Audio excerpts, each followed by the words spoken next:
Bon, ça va, Émeric? Exactement. Mais ça roule, ça roule. Les Bleus aussi, on était à la conférence de Didier tout à l'heure. Bon, c'est les conférences d'avant-match, on sait, hein, c'est jamais un exercice hyper passionnant, d'autant plus quand c'est Hugo Lloris qui se présente devant les journalistes. Mais bon, Didier nous a quand même. Oui, il a parlé. Est-ce que vous avez des questions éventuellement ou Ouais, je peux vas-y, non, vais mais là? oui, Vous il a avez posé parlé du pas mal de Danemark questions. et le fait que les deux derniers matchs contre le Danemark avaient été assez cata pour les Bleus, parce que donc ils nous ont battus en juin et en septembre en Ligue des Nations. Ouais, on se souvient bien de ces deux matchs. Moi, j'étais au Stade de France, c'était une défaite bien cradingue. Il a dit, ouais, il a avoué, hein, il a dit les mecs nous ont mis la misère, nous ont fait des misères, beaucoup de misère. Mais il a aussi expliqué que la photographie d'hier et d'avant-hier, donc de juin et de septembre, était différente. Ce qui est bien, c'est que bah, voilà, le Danemark, moi, à mon sens, c'est bien, parce que le Danemark joue déjà sa survie dans le Ouais. mondial. Donc, ça va être un gros match pour les Bleus. Après le test contre l'Australie, c'était faiblard. Et ben, on a hâte de voir ce qu'ils ont dans le caisson, quoi. Est-ce que ça a parlé un petit peu compo? Et est-ce qu'il va rester sur la même chose que contre Ouais. l'Australie? Est-ce qu'il va y avoir des ajustements qui vont être faits? Parce que le Danemark, c'est quand même une autre opposition que l'Australie. Donc, Alors, qu'est-ce qu'il a dit un peu de ça? effectivement, il y a eu le collègue Damien Degord de l'équipe qui a laissé entendre est-ce qu'il y avait des problèmes côté droit. Donc, en gros, il visait Pavard, évidemment.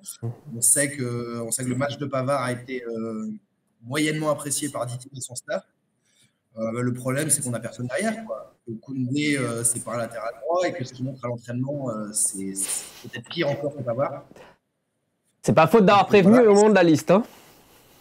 Ouais, non, mais c'est n'importe quoi. Bon, comme on disait, hein, Didier mourra avec ses idées ou nous emmènera sur le toit du monde, et puis c'est lui qui aura raison ou tort à la fin, hein. Parce qu'en fait, c'est ça la question. Tu te dis, est-ce que remplacer Pavard, pourquoi pas? Mais quelle est la valeur ajoutée à mettre Koundé qui clairement n'aime pas jouer à ce poste? Et même Deschamps a Attends, beau attends, dire au attends. moment de la liste, mais Koundé il joue là avec le Barça et ça s'est bien passé. Koundé en équipe de France à ce poste, non, ça s'est jamais bien passé.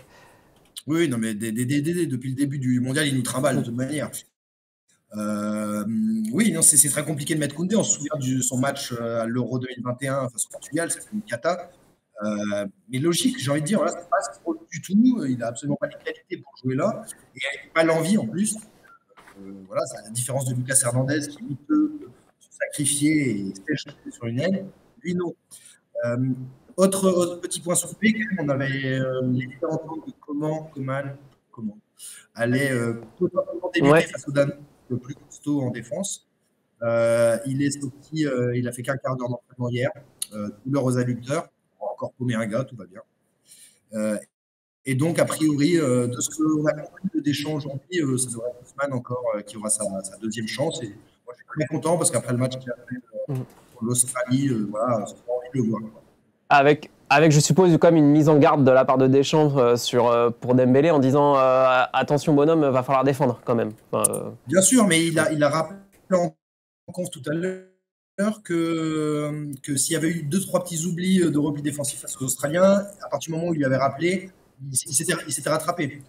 Il a aussi expliqué que depuis quelques mois, il a quand même, voilà, il est plus gêné par ses blessures. Il a un peu plus de plomb dans le crâne, c'est lui-même qui nous l'a dit, hein. Je suis un adulte, j'ai 23 ans. Il y a un peu de ça. Moi, je pense il a vraiment confiance d'avoir raté l'échéance en 2018 face aux Australiens. Et honnêtement, là, de ce qu'on entend, de ce qu'on comprend de lui, c'est qu'il sait l'importance d'être au rendez-vous. Il sait que ça peut aussi être la sienne. Je pense que samedi, demain, on va le voir cravacher, défendre et trouver un truc.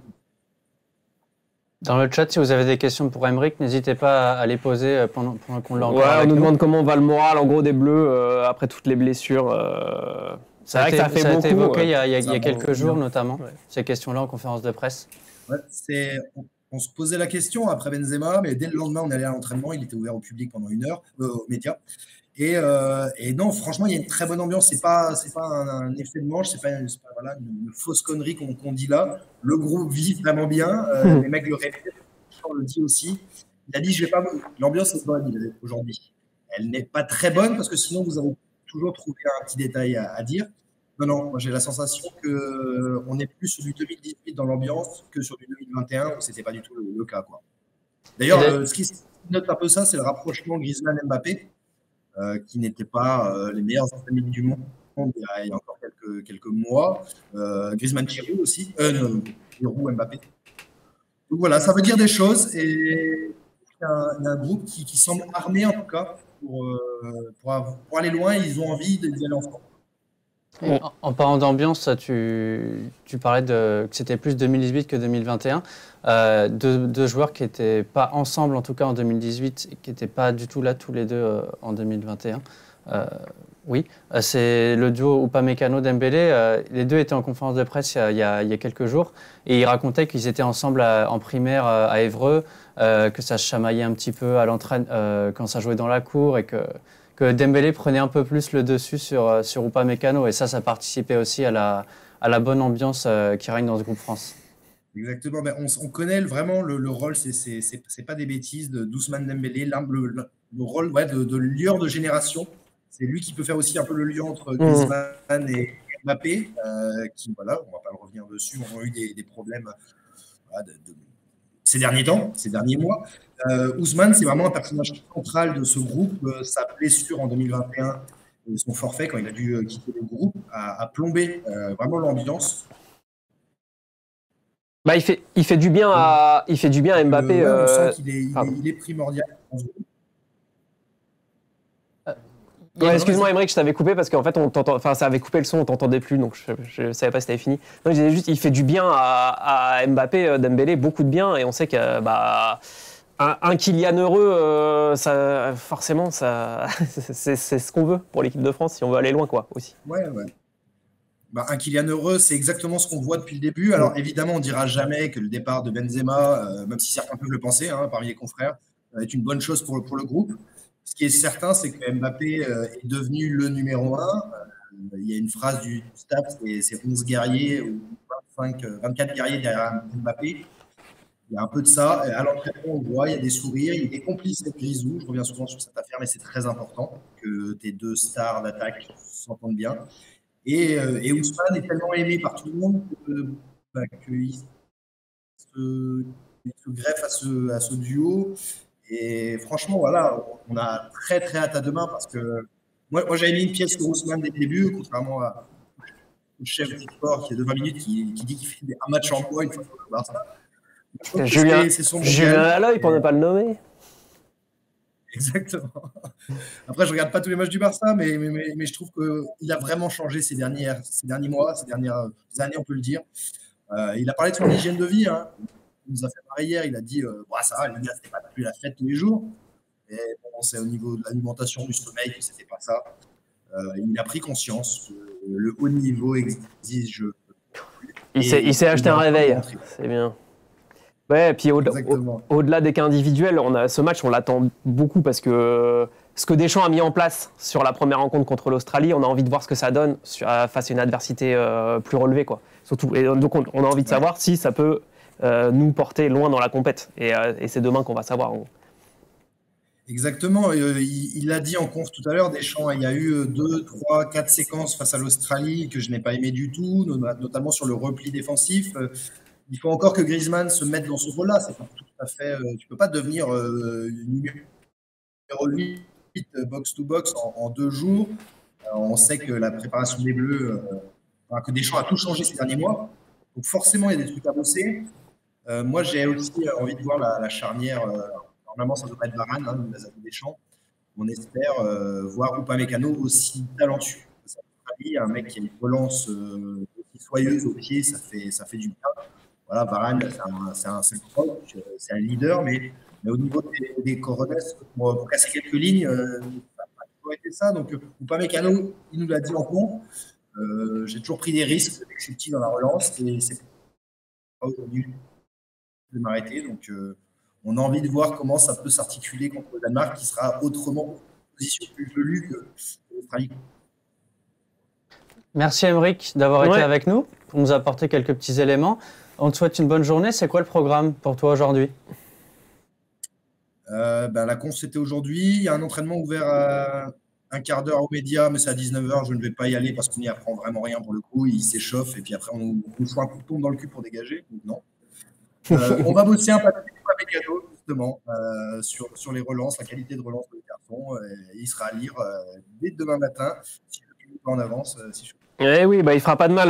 Ouais, la relance du Upamecano à côté de Varane, ça fera pas de mal, ouais, on peut dire. Exactement. Et en tout cas, un gros big up à la régie qui a réussi à faire marcher ce Twitch depuis Doha. Ça fait plaisir. Je vois, Paul a versé une larme là derrière son écran, je le vois. Il est, je te jure, c'était magnifique à voir. La Coupe des Mondes démarre aujourd'hui. Allez, ciao, merci à toi, Émeric. À très vite. Salut. On va rester du coup sur ce France-Danemark. On l'a dit, le Danemark, quand même, ils nous mettent 2-0 cette année à Copenhague. Ensuite, on perd 2-1 au Stade de France. L'autre précédent, plutôt récent, c'était le 0-0 qui a rangé tout le monde en 2018. T'avais vu ce match, toi, en 2018, au Stade? Oui, que j'ai parfaitement oublié parce que c'était un match parfaitement oubliable. Oui, non, évidemment, pas le même contexte. Troisième match de poule, les Bleus étaient qualifiés. Voilà, fallait faire tourner, fallait reposer les cadres. Donc, franchement, oui, 0-0. Une des plus, de l'histoire, non, parce qu'il y en a eu beaucoup des matchs en Coupe du Monde et donc beaucoup de purges. Mais de moi, en tout cas, de même des matchs que j'ai vus à la télé ou quoi, une des grosses purges que j'ai pu voir en Coupe du Monde. Donc là, ce sera évidemment pas le même match. Cette purge, on se la réserve pour le troisième, quand on sera qualifié tranquille. Et tu parlais de la compo à l'époque. Deschamps avait fait un peu tourner. Sidibé, oui, Kimpembe, Nzonzi, Thomas Lemar, notamment, avaient disputé ce match en tant que titulaire. Ouais, et d'ailleurs, on dit toujours que ce troisième match, ça peut aussi servir à quelques-uns à se révéler des fois et à se dire tiens, vous pouvez compter sur moi. Alors Nzonzi n'avait pas été si mauvais dans son rôle. Nzonzi, c'était vraiment je récupère, je donne à 2 mètres. Quoi. C'était comme Deschamps il faisait à l'époque, tu me diras. Et Nzonzi, on a vu qu'il avait quand même servi après pendant la compète, parce qu'il était rentré quand même sur des matchs importants et notamment en finale. Donc, c'est Lemar qui n'avait pas saisi sa chance du tout. Sidibé, il n'avait pas. Sidibé, il revenait de blessure aussi, c'était compliqué, mais il n'avait pas non plus apporté beaucoup de concurrence sur les côtés. Et en même temps, Pavard, Hernandez, ça marchait bien pour le coup. Donc, ça n'avait pas changé grand-chose au destin de la France. Ce match, c'était à 16h en plus, tout le monde a envie de dormir. C'était On va rentrer dans un petit jeu des compos. On avait déjà fait ça il y a quelques jours avant le premier match. On va vous montrer à l'écran différentes compos. On va commencer par celle que devrait aligner Didier Deschamps. La plus probable. Vous l'avez à l'écran. Ouais. Donc on resterait dans un 4-2-3-1. Quelques changements à gauche, évidemment. Théo Hernandez pour remplacer Lucas. Lucas qui a été opéré hier avec succès en Autriche. Sa blessure au ligament croisé. Et donc avec la rentrée de Varane dans l'axe. À la place de Konaté. À la place de Konaté, donc avec Upamecano. Et il y a l'interrogation sur le poste de latéral droit. Quentin, tu as décidé de mettre Koundé. Moi, je pense... En tout cas, Deschamps se pose la question. Oui, il se pose la question. Moi, je pense qu'il restera sur Pavard parce que ce serait quand même un sacré désaveu, même s'il a loupé son premier match, de justement le sortir après. Normalement, tu dois lui donner une chance de se ressaisir. S'il n'est pas bon là, tu le changes, ok. Mais à mon avis, il n'a pas plus envie que ça de mettre Koundé en plus. Donc moi, je pense qu'il va repartir sur Pavard pour le dire. Là, par contre, mon petit bonhomme, tu as intérêt à me faire un gros match. Et d'ailleurs, dans un article de l'Équipe paru il y a quelques heures, on lisait au sujet de Jules Koundé qu'en interne, ses performances à l'entraînement n'avaient pas vraiment convaincu ses coéquipiers. C'est ce que nous disait Aymeric aussi il y a quelques minutes. Voilà, on a remis le visuel à l'écran. Il y a marqué France-Australie en haut, mais c'est pas grave. C'est un détail. On aura tous compris. Et donc, avec plutôt Dembélé, on en a parlé aussi avec Aymeric, Dembélé plutôt que Kingsley Coman. Qui a été touché. Qui a été touché. Donc, il paraît que c'était prévu qu'hier, il sorte pas, qu'il fasse pas plus que ça, qu'il soit ménagé. Parce que la douleur aux adducteurs date d'il y a 2 jours, en fait. Et il paraît qu'il sera apte quand même pour demain. Donc, c'était annoncé, normalement, il doit participer à la séance d'entraînement qui est prévue aujourd'hui. Donc, a priori, plus de peur que de mal pour Kingsley Coman. Voilà. Et on en parlera peut-être après, mais on a vu dans l'équipe aussi du jour, ils ont mis une autre possibilité éventuellement, ce serait que Rabiot soit récupérateur droit pour apporter du volume. Ça, on peut switcher d'ailleurs sur la deuxième compo. On va en parler peut-être après. Hop, vous l'avez sous les yeux. Là, on a laissé Griezmann côté droit. Mais comme tu le disais, Nico, il y a la possibilité que Rabiot et Griezmann s'intervertissent pour que Rabiot puisse renforcer ce côté droit. Ouais. Donc pour soutenir Pavard, Koundé ou Pavard et Dembélé, parce que donc Dembélé, on en a parlé aussi, il va devoir défendre, mais il a peut-être moins de force dans ce registre que Kingsley Coman. Donc si c'est Dembélé, Pavard ou Koundé, Voilà, Rabiot pourrait apporter un peu de muscle dans cette partie. Après, le défaut, c'est que du coup, Rabiot, il est plus à gauche et que Théo Hernandez, il est très fort offensivement, on l'a dit. Mais pareil, contre une équipe qui attaque beaucoup, on est un peu impatient de le voir défendre. Et est-ce qu'il peut défendre fort aussi, Théo Hernandez C'est pas sûr que le Danemark attaque beaucoup non plus. Mais en tout cas, il y aura une opposition plus élevée que face à l'Australie. Dans cette compo d'ailleurs, il y a une petite interrogation par rapport au 4-2-3-1 qu'on vous a montré avant. C'est Griezmann au milieu de terrain, en tout cas de manière plus assumée en tant que numéro 8. Il y a cette question face au Danemark qui est meilleur que l'Australie sur le papier. C'est un adversaire qui est plus présent au milieu de terrain, puisque c'est une équipe qui joue normalement avec 3 défenseurs. Donc avec 4 ou 5, une ligne de 4 ou 5 au milieu de terrain. C'est un secteur, le milieu de terrain, où il faudra être beaucoup plus présent. Ouais, la question, ça va être de prendre Eriksen aussi. Hein. Enfin, on l'a vu, c'est lui qui... on a la plaque tournante danoise. Non, mais c'est vraiment... Sur les matchs qu'on a joués en Ligue des Nations, il avait été très, très bon et on n'avait pas su bien le prendre. Ce sera, a priori, je pense, vraiment le rôle de Tchouaméni, de bloquer la zone d'influence d'Eriksen. Donc oui, à voir au milieu, c'est là que ça va se jouer. Ouais, Stefman, il dit aussi plutôt la deuxième compo et Pavard qui va jouer à son avis. Ouais, c'est le mien aussi, mais on va voir.